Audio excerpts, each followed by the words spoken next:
YouTubers, ಮೀಮರ್ಸ್, ಟ್ರಾಲರ್ಸ್ ಎಲ್ಲರೂ ಇಲ್ಲಿದ್ದಾರೆ. ಎಲ್ಲರನ್ನು ವೆಲ್ಕಮ್ ಮಾಡ್ತಾ ಇವತ್ತಿನ ಹಾಡು ಮಳೆಯಂತೆ ಬಾ, ಇದನ್ನು ತುಂಬ ಸ್ಪೆಷಲ್ ಆಗಿ ಬಿಡುಗಡೆ ಮಾಡಬೇಕು ಅಂತ ನಮ್ಮ ಇಡೀ ಟೀಮ್ನ ಆಸೆ ಇತ್ತು. ಸೊ ಇದು ಒಂದು short and sweet press meet ಆಗಬೇಕು ಅನ್ನೋದು ನಮ್ಮೆಲ್ಲರ ಆಸೆ ಆಗಿತ್ತು. ಇವತ್ತು ಈ ಕಾರ್ಯಕ್ರಮದಲ್ಲಿ ನಮ್ಮ ಹೀರೋಯಿನ್ ರಚಿತಾ ರಾಮ್ ಅವರು ಆಬ್ಸೆಂಟ್ ಆಗಿದ್ದಾರೆ. ಬಿಕಾಸ್ ಅವರು ಕೂಲಿ ಸಿನಿಮಾ ಚಿತ್ರದಲ್ಲಿ ಕೂಲಿ ಸಿನಿಮಾ ಶೂಟಿಂಗ್ನಲ್ಲಿ ಬ್ಯುಸಿ ಇದ್ದಾರೆ ಹೈದರಾಬಾದಲ್ಲಿ. ಅವರು ಕೂಡ ವಿಶಸ್ನ ಕಳಿಸಿದ್ದಾರೆ.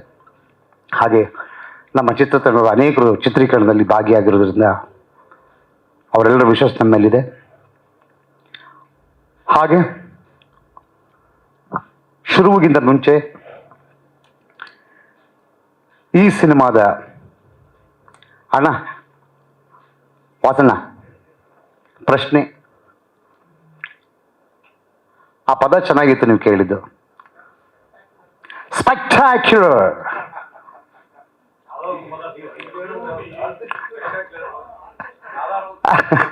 ಇಲ್ಲಣ್ಣ ನೀವು ಹೇಳಿದ್ದಾಗಿತ್ತು, ಆರ್ಕೆಸ್ಟ್ರಾ ಫೀಲ್ ಆಗೋಯ್ತು ನಂಗೆ ಒಂದ್ಸರಿ. So the most spectacular things about the film ಅಂತ ನಮ್ಮ ವಾಸನ ಕೇಳಿದ್ದಾರೆ. ಸೊ ಆ ಪ್ರಶ್ನೆಗೆ ಉತ್ತರ ಕೊಡ್ತಾ ಹಾಡನ್ನು ರಿಲೀಸ್ ಮಾಡ್ತಾ ನಮ್ಮ ಪ್ರೊಡ್ಯೂಸರ್ ಮತ್ತು ನಮ್ಮ ಹೀರೋ ನನ್ನ ಇಡೀ ತಂಡದ ಜೊತೆ ಮಾತಾಡ್ತಾ, ಹಾಗೆ ನಮ್ಮ ಮ್ಯೂಸಿಕ್ ಡೈರೆಕ್ಟರ್ ವಿ ಶ್ರೀಧರ್ ಅವರು ಎಲ್ಲರ ಜೊತೆ ಮಾತಾಡ್ತಾ ಹಾಗೆ ಪ್ರೆಸ್ ಮೀಟ್ ಕ್ಯಾರಿ ಮಾಡೋಣ. ಮೊದಲು the spectacular things, the major thing in the film ಅಂದರೆ it is a real story based cinema. ಸಿನಿಮಾದ ಕಥೆಯನ್ನು ಶುರು ಮಾಡಿದಾಗ ಈ ಮಣ್ಣಿನ ಕಥೆಯನ್ನು ಮಾಡಬೇಕು ಅಂತ ನಮ್ಮ ಇಡೀ ಚಿತ್ರತಂಡ ಡಿಸೈಡ್ ಮಾಡಿದ್ವಿ. ಈ ಮಣ್ಣಿನ ಕಥೆ ಅಂದರೆ ಏನು? ಈ ಮಣ್ಣಿನ ಕಥೆ ಅಂತಂದರೆ ಇಲ್ಲಿ ನಮಗಾಗ್ತಿರೋ ಶೋಷಣೆಗಳು, ನಮಗಾಗ್ತಿರೋ ಅನ್ಯಾಯ, ಅದರ ವಿರುದ್ಧ ನಮ್ಮ ಹೋರಾಟ, ಅದರ ವಿರುದ್ಧ ನಮ್ಮ ಚಿತ್ರದ ಮುಖ್ಯ ಪಾತ್ರಧಾರಿಗಳು ಏನು ಪ್ರೊಟಾಗನಿಸ್ಟ್ ಇದ್ದಾರೆ, ಸಂಜು ಮತ್ತು ಗೀತಾ, ಅವರಿಬ್ಬರ ಹೋರಾಟ ಹೇಗಿರುತ್ತೆ ಅಂತ ನಾವು ಚಿತ್ರಕಥೆಯನ್ನು ಶುರು ಮಾಡಿದಾಗ ರಿಯಲ್ ಇನ್ಸಿಡೆಂಟನ್ನು ಇಟ್ಕೊಂಡು ನಮಗೆ ನಮ್ಮ ಮಣ್ಣು ಅಂತ ಹತ್ತಿರಕ್ಕೆ ಸಿಕ್ಕಿದ್ದು Shidlaghatta. Shidlaghatta, as you all know, it's very famous for silk and milk. So ಈ ಸಿಲ್ಕ್ ಅನ್ನೋ ಮೊದಲನೇ ಪಾಯಿಂಟನ್ನು ನಾವು ಎತ್ಕೊಂಡು ಚಿತ್ರಕಥೆ ಮಾಡಿದ್ವಿ.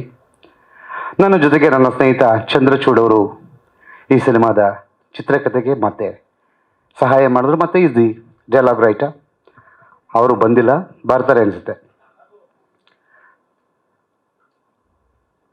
ಈ ಸಿಲ್ಕ್ ಅನ್ನೋದೇನಾಗಿದೆ, ಇವತ್ತು ಹೈಯೆಸ್ಟ್ ಸಿಲ್ಕ್ ತಯಾರು ಮಾಡ್ತಾ ಇರೋದು ಶಿಡ್ಲಘಟ್ಟ ನಮ್ಮ ರಾಜ್ಯದಲ್ಲಿ. ಆ ಸಿಲ್ಕನ್ನು ನಾವು ತಯಾರು ಮಾಡಿ ಅದರಿಂದ ರೇಷ್ಮೆಯ ಸೀರೆಗಳನ್ನು, ರೇಷ್ಮೆ ಪದಾರ್ಥಗಳನ್ನು ತಯಾರು ಮಾಡಿ ನಮ್ಮ ಕರ್ನಾಟಕದ ಮಾರುಕಟ್ಟೆಗೆ ಬಿಡ್ತಾ ಇಲ್ಲ. ಅವುಗಳೆಲ್ಲವನ್ನು ಸ್ಟ್ರೈಟ್ ಆಗಿ ಧರ್ಮಾವರಂ, ಕಾಂಜೀಪುರಂ ಈ ಥರದ ಜಾಗಗಳಿಗೆ ತಗೊಂಡೋಗಿ ಸೇರಿಸ್ತಾರೆ. ಅಲ್ಲಿ ಅವು ಕರ್ನಾಟಕದ ಈ ಶಿಡ್ಲಘಟ್ಟದ ರೇಷ್ಮೆ ಸೀರೆಗಳು ಕಂಚಿ ಸಿಲ್ಕ್ಸ್ ಅಂತ ಸ್ಟ್ಯಾಂಪ್ ಆಗ್ತವೆ, ಧರ್ಮಾವರಂ ಸಿಲ್ಕ್ಸ್ ಅಂತ ಸ್ಟ್ಯಾಂಪ್ ಆಗ್ತವೆ, ಬನಾರಸ್ ಸಿಲ್ಕ್ಸ್ ಅಂತ ಸ್ಟ್ಯಾಂಪ್ ಆಗ್ತವೆ.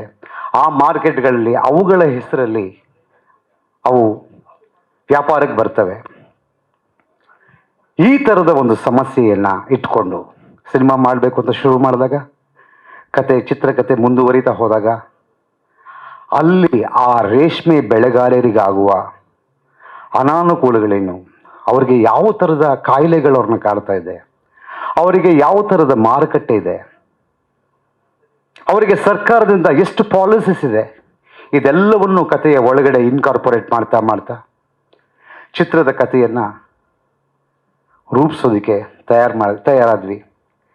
ಈ ಚಿತ್ರದ ಕಥೆಯ ಮೂಲ ಕಾನ್ಸೆಪ್ಟ್ ಇದು ಒಬ್ಬ ಕನ್ನಡದ ಸೂಪರ್ ಸ್ಟಾರ್ ಒಬ್ಬರ ಕನಸು.